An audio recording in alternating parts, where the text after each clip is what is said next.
एक साथ आप लोगों ने इतना सवाल पूछ लिए हैं कि ऐसा लग रहा है कि मुझे ही पैनिक से गुजरना पड़ेगा। देखिए, आपके मन में भय क्यों होता है, ये प्रश्न मेरे मन में है। क्या आप पहली बार एग्जाम देने जा रहे हैं क्या? आप में से कोई नहीं है जो पहली बार एग्जाम देने जा रहा है। मतलब कि आपने बहुत सारी एग्जाम दे चुके हैं और अब तो आप प्रकार से एग्जाम के इस दौर से आखिरी छोर की तरफ पहुंच चुके हैं। इतना बड़ा समंदर पार करने के बाद किनारे पर डूबने का डर, ये तो दिमाग में बैठता नहीं है। तो पहली बात है कि आप मन में एक बार तय कर लीजिए कि परीक्षा जीवन का एक सहज हिस्सा है। हमारी विकास यात्रा का छोटे पड़ाव है और उस पड़ाव से हमें गुजरना है, हम गुजर चुके हैं। कोरोना काल के बाद अब सभी राज्यों में स्कूल खुल चुके हैं और अब एग्जाम करवाना भी बेहद जरूरी है। ऐसे में कई बच्चों के मन में ये सवाल थे कि पढ़ाई ऑनलाइन पर एग्जाम ऑफलाइन कैसे। इसी को लेकर प्रधानमंत्री नरेंद्र मोदी ने शुक्रवार को परीक्षा पे चर्चा के 5वें पड़ाव में विद्यार्थियों को संबोधित किया।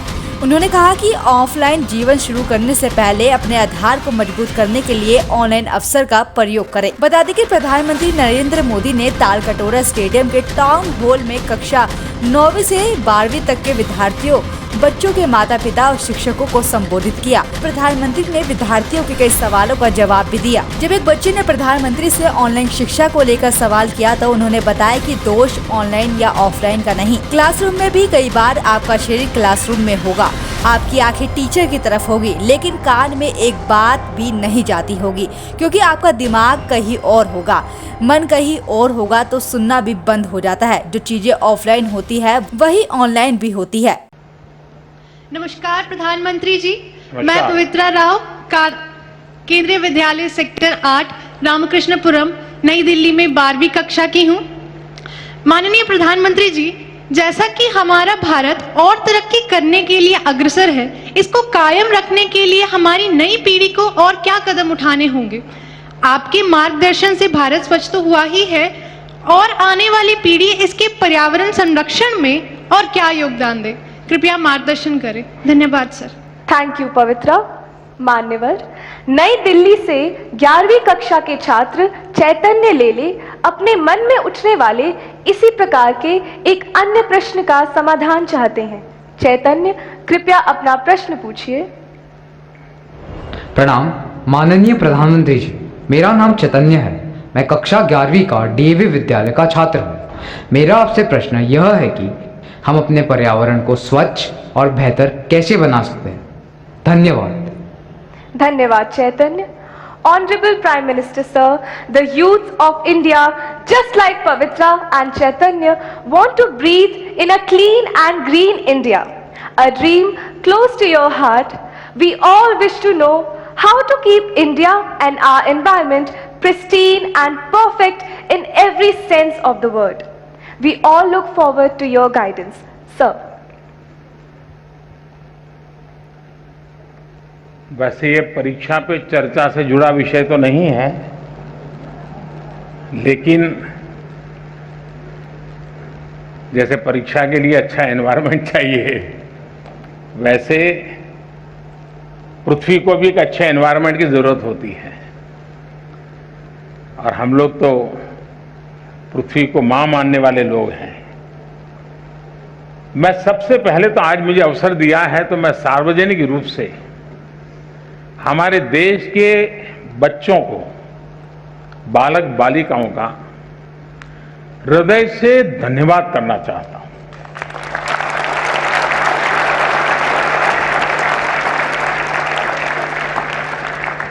और मैं अनुभव करता हूं कि मैं प्रधानमंत्री बनने के बाद पहली बार जब 15 अगस्त को लाल किले से भाषण कर रहा था, तो मेरे भाषण के बाद ज्यादातर लोगों ने सवालिया निशान लगा डाले थे कि ठीक है, मोदी जी ने कह तो दिया, लेकिन हो सकता है क्या? और उस समय मैंने स्वच्छता की बात कही थी। थोड़ा ये भी अचरज था कि देश का प्रधानमंत्री, ये तो जगह ऐसी है कि वहाँ स्पेस की बात करनी चाहिए, विदेश नीति की बात करनी चाहिए, सैन्य शक्ति की बात करनी चाहिए। ये आदमी कैसा है, स्वच्छता की बात कर रहा है। कईयों को आश्चर्य हुआ था।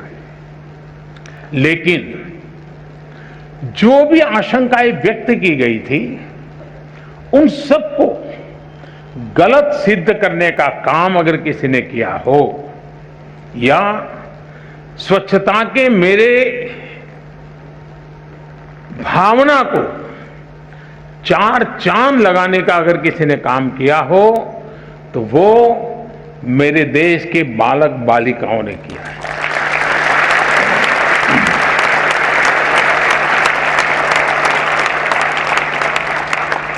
स्वच्छता की इस यात्रा में आज हम जहां भी पहुंचे हैं, अगर उसकी मैं सबसे ज्यादा क्रेडिट अगर किसी को देता हूं, तो मेरे देश के बालक बालिकाओं को देता हूं। मैंने ऐसे सैकड़ों प्रसंग सुने हैं जहां 5-5, 6-6 साल के बच्चों ने अपने दादा दादी नाना नानी को टोका है दिन में 10 बार कि इधर मत डालो, मोदी जी ने मना किया है, इधर मत फेंको, मोदी जी को अच्छा नहीं लगेगा। ये बहुत बड़ी ताकत है। और आप शायद उसी पीढ़ी के होने के कारण आपने भी उसी भावना के साथ सवाल पूछा है। मैं आपके सवाल का स्वागत करता हूं। ये बात सही है कि आज पूरा विश्व ग्लोबल वार्मिंग के कारण, एनवायरनमेंट के कारण बहुत परेशान है। और उसका मूल कारण है कि हमने अपने संसाधनों का मिसयूज किया है। हमारे पास परमात्मा ने जो व्यवस्थाएं दी हैं, उसको हमने बर्बाद कर दिया है।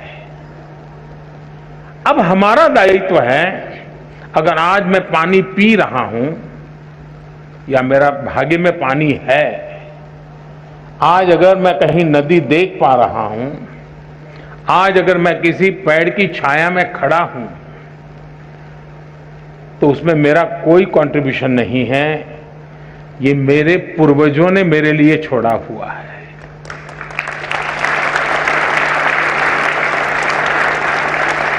जिस चीज को आज मैं उपभोग कर रहा हूं, वो मेरे पूर्वजों ने मेरे लिए दिया है। क्या मेरे बाद की पीढ़ी को मुझे भी कुछ देना चाहिए कि नहीं देना चाहिए? देना चाहिए कि नहीं देना चाहिए? अगर मैं बचाऊंगा नहीं तो दूंगा क्या?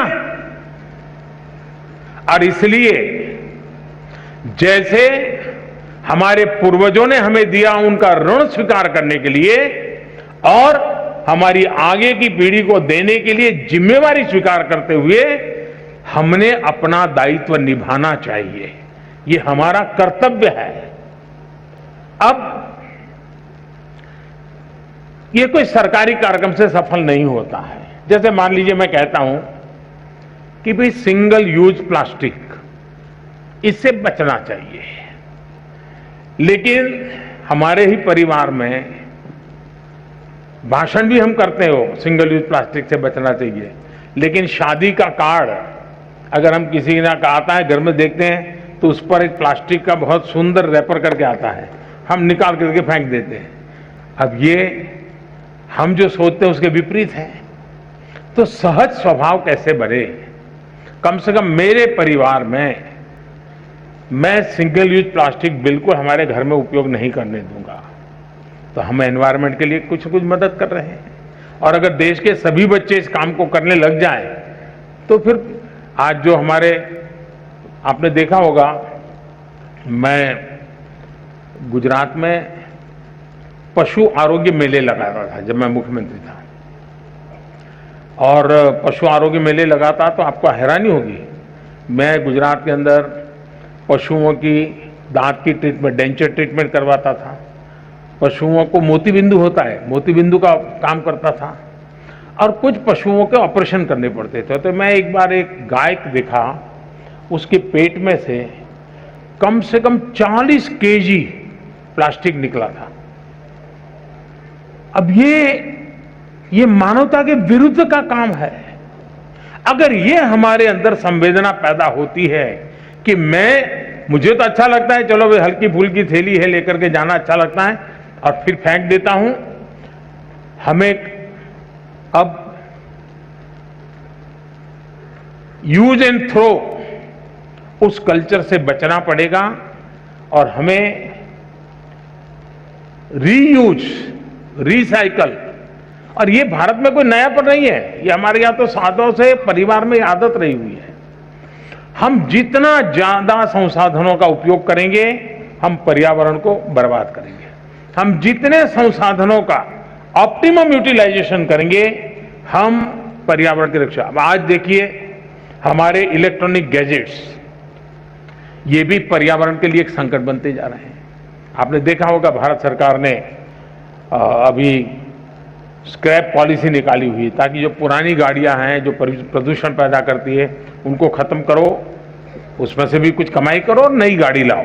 उस दिशा में एक बहुत बड़ी मात्रा में काम चलने वाला है। उसी प्रकार से हम जानते हैं पानी का क्या महत्व है, पौधे का क्या महत्व है, प्रकृति का क्या महत्व है, हम उसके प्रति सेंसिटिव है क्या, और ये सहज स्वभाव बनाना चाहिए। अगर ये स्वभाव बनना है, आपने देखा होगा COP26 में मैंने एक विषय रखा था, यूके में कॉन्फ्रेंस हुई थी दुनिया की, और मैंने कहा था उसमें कि लाइफस्टाइल इज ए प्रॉब्लम। हमारी जो लाइफस्टाइल है, और इसलिए कहा कि एक मिशन लाइफ की आवश्यकता है, और मैंने मिशन लाइफ के लिए वहां शब्द तय किया था कि lifestyle for environment, life LIFE। मैं समझता हूं कि हम भी अपने जीवन में, बहुत छोटी आयु है, 4 मंजिला मकान है और हम भी लिफ्ट में जाते हैं, अरे हम कोशिश करें हम चढ़ जाएंगे, क्या है, तो हमारा हेल्थ भी कभी फायदा होगा, हम एनवायरनमेंट को मदद करेंगे। छोटी छोटी चीजें हम अपने जीवन में लाएंगे, और इसलिए मैंने कहा था कि हमें दुनिया में P3 मूवमेंट चलाने की जरूरत है, pro planet people, pro planet people. ये P3 मूवमेंट, उससे ज्यादा लोग जुड़े और कॉन्शियस रहकर के इसको प्रयास करेंगे तो मैं समझता हूं कि हम चीजों को लाभ करेंगे। दूसरा, हम आज जब देश आजादी का अमृत महोत्सव मना रहा है, आजादी के 75 साल, आज की जो पीढ़ी है वो अपने जीवन की सबसे सफल पलों से गुजरती होगी, तब देश शताब्दी मनाता होगा। मतलब ये 25 साल आपकी जिंदगी का है, आपके लिए हैं। आपका योगदान इस 25 साल में क्या हो ताकि हमारा देश उस जगह पे पहुंचे, हम गर्व के साथ देश की शताब्दी आन बान शान के साथ दुनिया के सामने एक चेहरा ऊंचा रख करके मना सके। हमने अपने जीवन को उससे जोड़ना चाहिए, और उसका एक सिंपल सा मार्ग है कर्तव्य पर बल देना। अगर मैं मेरे कर्तव्यों का पालन करता हूं, मतलब कि मैं किसी के अधिकार की रक्षा करता हूं, फिर कभी उसको अधिकार के लिए मांग करने के लिए निकलना ही नहीं पड़ेगा। आज समस्या ये है कि हम कर्तव्यों का पालन नहीं करते हैं, इसलिए अधिकार के लिए उसको लड़ना पड़ता है। हमारे देश में किसी को अपने अधिकारों के लिए लड़ना न पड़े, ये हमारा कर्तव्य है, और उस कर्तव्य का उपाय भी हमारा कर्तव्यों का पालन है। अगर हम कर्तव्यों का पालन करते हैं, हमारे लिए जो जिम्मेवारियां हैं उसको पूरा करते हैं,